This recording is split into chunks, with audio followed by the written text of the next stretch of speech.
Hello，大家，我係雷叔。呢個係雷叔的退休生活出品嘅樂活人生系列，我哋一齊傾下屬靈人生、感情同健康嘅真相。呢個系列講嘅唔止係退休，仲係人生後半場嘅感情、健康同覺醒。今日想傾嘅話題：男人的顧慮，女人的秘密。呢個題目一聽就覺得刺激啦，因為佢直擊兩性最敏感、最尷尬，最容易一言不合就反面嘅位置，性能力 vs 性需求。有人話屬靈夫妻親密生活好似一部老爺車，有時可以開動，但總係擔心熄火。又有人話呢個階段最牙煙，因為男人驚唔再行得喐，女人驚心靈荒漠化。到底真相係點？我哋今集用故事、數據、笑料同深度分析，帶你一步一步走入呢個隱秘領域。第一章：男人的顧慮。一、唔得呢件事有幾大壓力？阿強55歲，早年打拼做地產，退休後生活安穩。有一日同朋友去旅行，住酒店，老婆阿芳突然輕聲講：我哋好耐冇親熱啦，你點啊？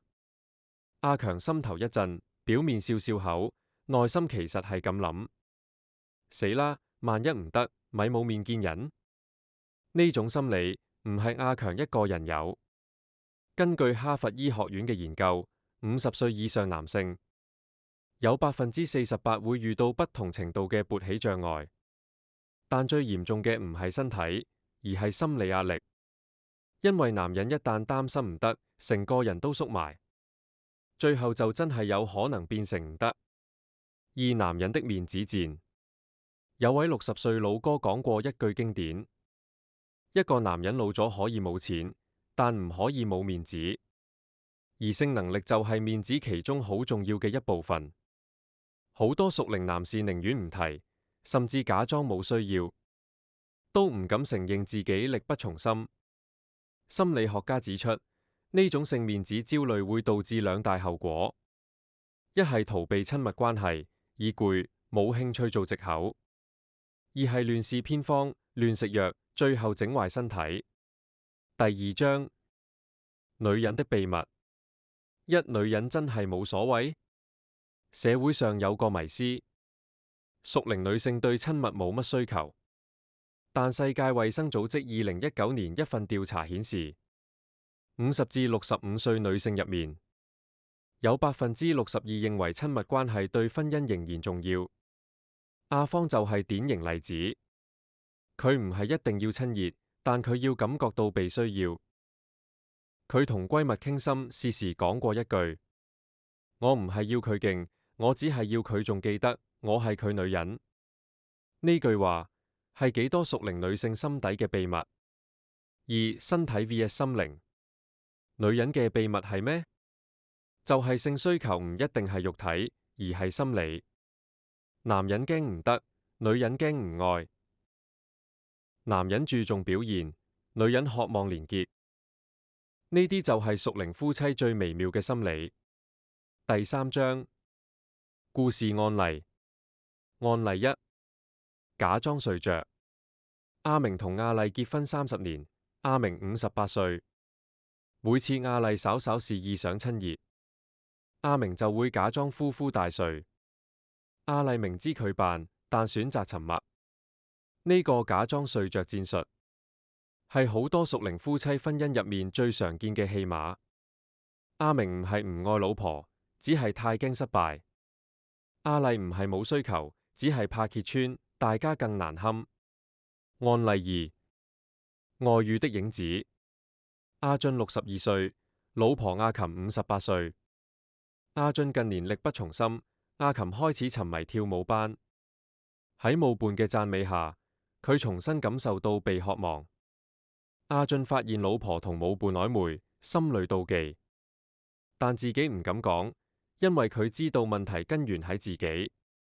呢類故事在香港、台灣同海外華人社區唔少見。第四章：研究與數據。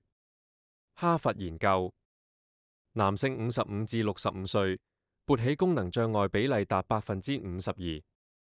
牛津大學心理學報告：屬齡夫妻親密減少後，離婚率上升38%。WHO 調查：全球50+女性，62%表示仍然需要親密，45%認為伴侶唔理解自己。數據背後嘅意思好清楚，屬齡夫妻最大嘅危機不在於身體，而在於溝通。第5章破解之道：一、男人要面對，唔好逃避，承認問題先係解決問題嘅第一步。醫學上有好多方法可以改善，但心理障礙先要打開。